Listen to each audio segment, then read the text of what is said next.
Bienvenidos, Spanish learners. Welcome to the Berlitz Language and Culture Podcast. Brought to you by Berlitz US. Today, we're kicking off a really foundational Spanish lesson. We're diving into noun genders, masculine and feminine. That's right. And if your native language is English, this whole idea might seem a bit strange at first. Yeah, totally. Why does a table or a chair need to be male or female, right? It's a common question, but understanding this is, well, it's absolutely key to sounding natural in Spanish and getting past those beginner stages. Exactly. We want to help you level up. The goal today is simple. Get you feeling confident using the right gender for nouns. So you don't end up like that infamous Chad in Acapulco our source mentions. Haha, definitely want to avoid the Buenos Nachos situation. Precisely. So let's get started. The absolute core concept is this. Every single noun in Spanish is either masculine or feminine. Every one. Seems like a lot to remember. It might seem daunting, but actually there are patterns, lots of them. We'll break down the rules today. And make it, what was that phrase? Make it pan comido. Easy peasy. Okay, let's do it. Where do we start? Masculine nouns. Yep, let's start with masculine. One of the biggest clues, maybe the most common one, is the ending. If a noun ends in O, it's very likely masculine. Okay, give us some examples. Sure. Think of el vino. That's the wine. El vino. Okay. So you'd say, el vino es delicioso. The wine is delicious. Or el destino, destiny. El destino es incierto. Destiny is uncertain. Uh-huh. Other really common ones, el libro, the book. El libro es interesante. The book is interesting. Perfect. And el queso de cheese. El queso está fresco. The cheese is fresh. Makes sense. And of course, el perro, the dog. El perro corre rápido. The dog runs fast. Okay, so that O ending is a big one. Pretty straightforward. It really is. Now, another ending to look out for, also very common for masculine nouns, is or. Or. Okay? Examples. Right. Think of el amor, love. El amor. Love is eternal. El amor es eterno, exactly. Or el dolor, pain. El dolor es intenso. The pain is intense. Right. Then you have el pastor, the shepherd. El pastor cuida las ovejas. The shepherd takes care of the sheep. El calor, heat. El calor es sofocante. The heat is stifling. Yeah. Then error. El error fue corregido. The error was corrected. So O and or, we're building a pattern. What else signals masculine? Okay, next up, keep an eye out for words ending in AJ and air in. These also tend to be masculine. AJ, in, and N. Okay, let's start with AJ. Sure, for AJ, you have el traje de suit. El traje es elegante. The suit is elegant. Nicely done. El viaje de trip. El viaje fue maravilloso. The trip was wonderful. El mensaje de message. El mensaje fue recibido. The message was received. Got it. And el garaje de garage. El garaje es amplio. Spacious garage. El peje de toll. El peje es caro. The toll is expensive. Okay, that's AJE. Now what about NN? Right, and in. Very common one. El pan bread. El pan está caliente. The bread is warm. A classic. Isn't it? Then el afán, eagerness or zeal. El afán de aprender es admirable. The eagerness to learn is admirable. Nice one. El volcán volcano. El volcán está activo. The volcano is active. Even el tucán de tucán. El tucán tiene un pico grande. The tucán has a large beak. Colorful bird. Masculine noun. And don't forget dessert. El flan. Yes, flan is masculine. El flan.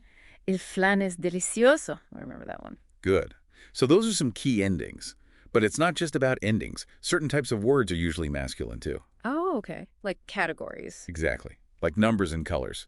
Generally, they're treated as masculine. So if I'm talking about the number 5. You'd say el cinco. El cinco es mi número favorito. 5 is my favorite number. Then 10. El diez. El diez es un número redondo. 10 is a round number. Okay. And colors work the same way. Red, blue, green. Yep. Use the masculine article. El rojo. El rojo es mi color favorito. Red is my favorite color. El azul. El azul es relajante. Blue is relaxing. El verde. Green is the color of nature. El verde es el calor de la naturaleza. Exactly. That's super helpful. Just knowing numbers and colors are generally masculine saves a lot of guessing. Are there other categories like Yes, actually. Days of the week and months of the year, they're also masculine. all of them? Monday, Tuesday. All of them. El lunes. El lunes es el primer día de la semana. Monday is the first day of the week. Okay. El martes, Tuesday. El martes es el segundo día. Perfect. El miércoles, Wednesday. El miércoles es el tercer día. El jueves, Thursday. El jueves tenemos una reunión. We have a meeting on Thursday. Right. And el viernes, Friday. El viernes es el último día laboral. The last work day. So Monday through Friday, got it. And the months too. January, April. Same deal. El enero. El enero es frío. January is cold. El abril. El abril es un mes lluvioso. Abril is a rainy month. El junio es cálido.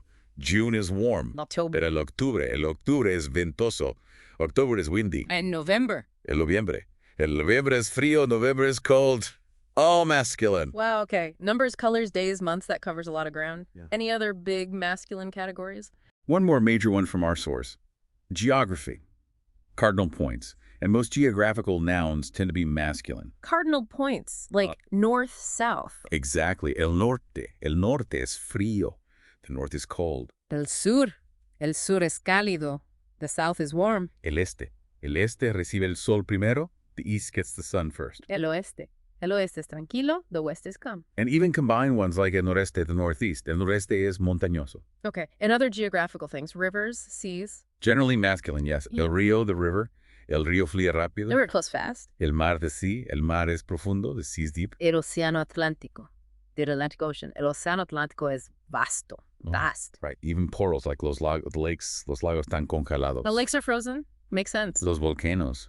Los volcanes son impresionantes, impressive. And even specific places like the Sahara Desert? Yep, el desierto del Sahara. El desierto del Sahara es enorme, enorme, masculine. Okay, I think we've built a pretty solid case for identifying masculine nouns. Lots of rules, lots of categories. We have. Now, ready to switch gears? Let's talk about feminine nouns. Absolutely. If O is the big clue for masculine, what's the equivalent for feminine? The A ending. It's a very, very common indicator for feminine nouns. Okay. Examples, please? Think la silla, the chair. La silla es cómoda. The chair is comfortable. La silla, okay. La manzana, the apple. La manzana es roja. The apple is red. Got it. La mesa, the table. La mesa es grande. A table is big. La ventana, the window. La ventana está abierta. The window is open. And la fruta, the fruit. La fruta es deliciosa. Okay, A ending, usually feminine. What other endings should we look for? All right, another set of very common feminine endings are sion, sion, and zone. C-I-O-N, S-I-O-N, Z-O-N. Those look distinctive. They are, and they almost always signal a feminine noun, like la canción, the song. La canción es popular. The song is popular. La decision, the decision. La decisión fue difícil. The decision was difficult. Yeah. La conversación, la conversation. La conversación fue interesante. The conversation was interesting. La televisión. La televisión está encendida. The television is on. And like constructs. Yeah, construcción, the construction. La construcción es nueva. Feminine. Okay, so a and then acción, acción, acción. What else? Next up, look for nouns ending in dad and tad. Also very typically feminine. Dad and tad. Okay, give me some dad examples. Sure. La felicidad, happiness. La felicidad es importante. Happiness is important. True. La amistad, friendship. La amistad es valiosa. Friendship is valuable. Definitely. La verdad, the truth. La verdad es relativa. The truth is relative. Uh-huh. La bondad, kindness. La bondad es una virtud. Kindness is a virtue. And la libertad. Freedom. La libertad es esencial. Freedom is essential. All feminine. Okay, powerful words there. And the tad ending. Same idea. La comunidad, the community. La comunidad es unida. The community is united. Right. La facultad, the faculty or capability. Right. La facultad es grande. The faculty is large. La lealtad, loyalty. La lealtad es importante. Loyalty is important, yes. La cantidad, the quantity. La cantidad es suficiente. The quantity is sufficient. And la dificultad. The difficulty. La dificultad es grande. The difficulty is great. Also feminine. We're covering a lot of endings. This is great. Are there more common feminine ones? Yes, a couple more pairs. Nouns ending in ez and tree are usually feminine. Easy, like? Like la vejez, old age. La vejez puede ser sabia. Old age can be wise. La rapidez, speed. Exactly. La rapidez es necesaria. Speed is necessary. Childhood. La niñez. Yeah. La niñez es divertida. Childhood is fun. La escasez, scarcity. Yep. La escasez de agua es preocupante. Water scarcity is worrying. And simplicity. La sencillez. La sencillez es hermosa. Simplicity is beautiful. All feminine with easy. Okay. And a trees. That sounds like it might relate to female roles. You got it. It often marks the female equivalent of a profession or title. Like la actress, the actress. The actress is famosa. The actress is famous. Makes sense. La emperatriz, the empress. La emperatriz gobernó sabiamente. The empress ruled wisely. Wow. The directriz, the guideline. It's feminine. La directriz es clara. Guideline, okay. La editriz, the female editor. La editriz revisó el manuscrito. Female editor reviewed the manuscript. And la institutriz, the governess. La institutriz enseñó a los niños. The governess taught the children. Okay, trees is pretty specific. It is, but useful to know. Almost done with the main feminine endings. The last pair is tude and umber. Tude, like attitude. Exactly. La actitud. La actitud es positiva. The attitude is positive. Yeah. La juventud. La juventud es la esperanza del futuro. Youth is the hope of the future. Gratitude. La gratitud es importante. Gratitud is important. Slowness. La lentitud del tráfico es frustrante. Traffic slowness is frustrating. And width or breadth. La amplitud. La amplitud del terreno es impresionante. The width of the land is impressive. All tude, all feminine. Okay, last one then. Umbiri. Right. Examples like la costumbre, custom, or habit. La costumbre antigua. The custom is ancient. La muchedumbre, the crowd. La muchedumbre se reunió en la plaza. The crowd gathered in the square. Uh-huh. La certidumbre, certainty. La certidumbre es tranquilizadora. Certainty is reassuring. The summit. Yes, la cumbre es alta.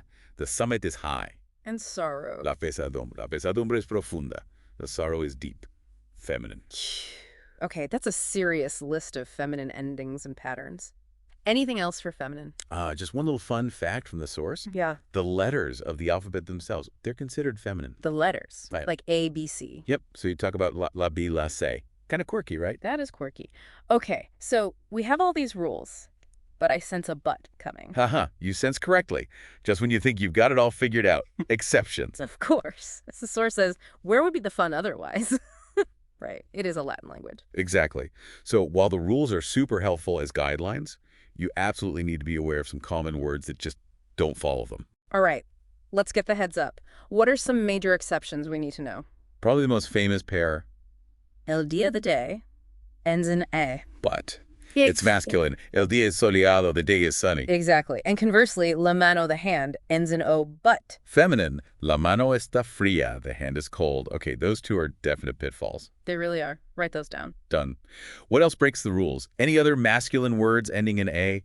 Yes, several common ones. El mapa, the map. En mapa, masculine. En mapa es útil. The map is useful. El planeta, the planet. Also masculine. El planeta is enorme. Okay, map, planet. And also el problema, the problem. El problema, no la problema. Yeah. Problema es difícil. Correct. And el idioma, the language. El idioma español es fascinante. The Spanish language is fascinating. Masculine. Got it. But masculine. Right. Now, flip side, feminine words that look like they might be masculine. Like ones ending in O. Besides la mano. Yeah. Think about shortened words. La radio. The radio ends in O, but it's short for la radiodifusión, which is feminine. So la radio is feminine. La radio está encendida. Ah, okay, that makes sense. Like photo. Exactly. La foto, short for la fotografía. Still feminine. La foto es antigua. The photo is old. And motorcycle. Moto. La moto, short for la motocicleta. Feminine. La moto es rápida. Okay, those shortened ones are tricky but logical. Any others that just seem random? Well, el sofá ends in R. But it's el sofá, masculine. Yep. El sofá es cómodo. The sofa is comfortable. Okay. El sofá. And flower. Floor ends in R. And it's feminine. La flor. La flor es roja.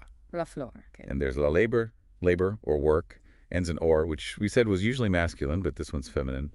La labor fue ardua. La labor. El water. This one's technically masculine. El agua está fría.